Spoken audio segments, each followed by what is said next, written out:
Nobel പാർലമെന്റിൽ വലിയ രീതിയിൽ ഇത് പ്രതിഷേധമായി ഉയരുന്നത് നമ്മൾ കാണുകയാണ്. പാർലമെന്റ് സ്തംഭിക്കുന്ന നിലയ്ക്ക് എത്തിയിരുന്നു. ഇന്നും ആ രീതിയിൽ തന്നെയായിരിക്കും പ്രതിപക്ഷത്തിന്റെ നീക്കങ്ങളല്ലേ. മാത്രമല്ല അമിത്ഷായെ ഈ വിവരങ്ങൾ ധരിപ്പിക്കുന്നതോടെ പ്രധാനമന്ത്രിയുടെ ഒരു ഇടപെടൽ, ആഭ്യന്തരമന്ത്രിയുടെ ഒരു ഇടപെടൽ എന്നതുകൂടിയാണ് കരുതുന്നത്. ഈ കൂടിക്കാഴ്ച എപ്പോഴാണ്?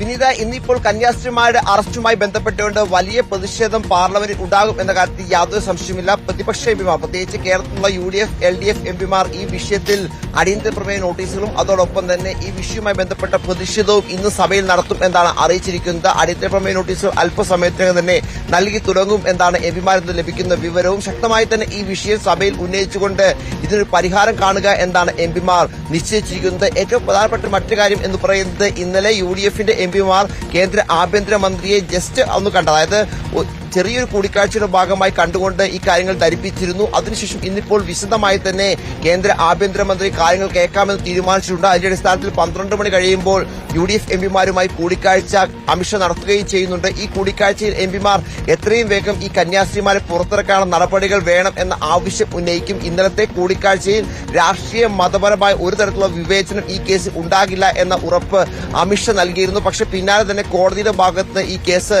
തള്ളുന്ന, ഈ ജാമ്യാപേക്ഷ തള്ളുന്ന സാഹചര്യം ഉണ്ടാവുകയും ചെയ്തു. അത് വലിയ തരത്തിൽ തിരിച്ചടിയായി എന്ന കാര്യത്തിൽ യാതൊരു സംശയവുമില്ല. എന്താണെങ്കിലും ഇന്നും ഇപ്പോൾ എംപിമാർ കേന്ദ്ര ആഭ്യന്തരമന്ത്രിയെ കാണുമ്പോൾ ഈ പ്രശ്നത്തിന് എത്രയും വേഗം ഒരു പരിഹാരം എന്ന് തന്നെ ചർച്ചയിലേക്കായിരിക്കും പോവുക എന്ന കാര്യത്തിൽ യാതൊരു സംശയവുമില്ല. എന്ത് ഉറപ്പാണ് കേന്ദ്ര ആഭ്യന്തരമന്ത്രി ഇന്നിപ്പോൾ ഇക്കാര്യത്തിൽ നൽകാൻ പോകുന്നത് എന്നും പ്രധാനപ്പെട്ടതാണ്. അതോടൊപ്പം തന്നെ ഈ CPC അടക്കമുള്ള ദില്ലിയിലുള്ള ഈ കേസുമായി ബന്ധപ്പെട്ട് ചേർന്ന് പ്രവർത്തിക്കുന്ന സഭാവൃത്തങ്ങളെല്ലാം ശക്തമായി തന്നെ അതൃപ്തിയിലാണ് ഉള്ളത് എന്നുകൂടി നമ്മൾ മനസ്സിലാക്കുന്നു. കാരണം നിരന്തരം ഇത്തരത്തിൽ പ്രശ്നങ്ങൾ ഉണ്ടായിക്കൊണ്ടിരുന്നപ്പോൾ അതിലൊക്കെ പരിഹാരം ഉണ്ടാകുമെന്ന് പ്രതീക്ഷിച്ചെങ്കിലും ആ പരിഹാരത്തിലേക്ക് പോയില്ല. ഇന്നലെ കോടതിയിൽ നിന്ന് ജാമ്യം ലഭിച്ചില്ല. ഇന്നിപ്പോൾ വീണ്ടും ഹൈക്കോടതിയിലേക്ക് പോകുന്ന സാഹചര്യം ഉണ്ടാകുന്നു.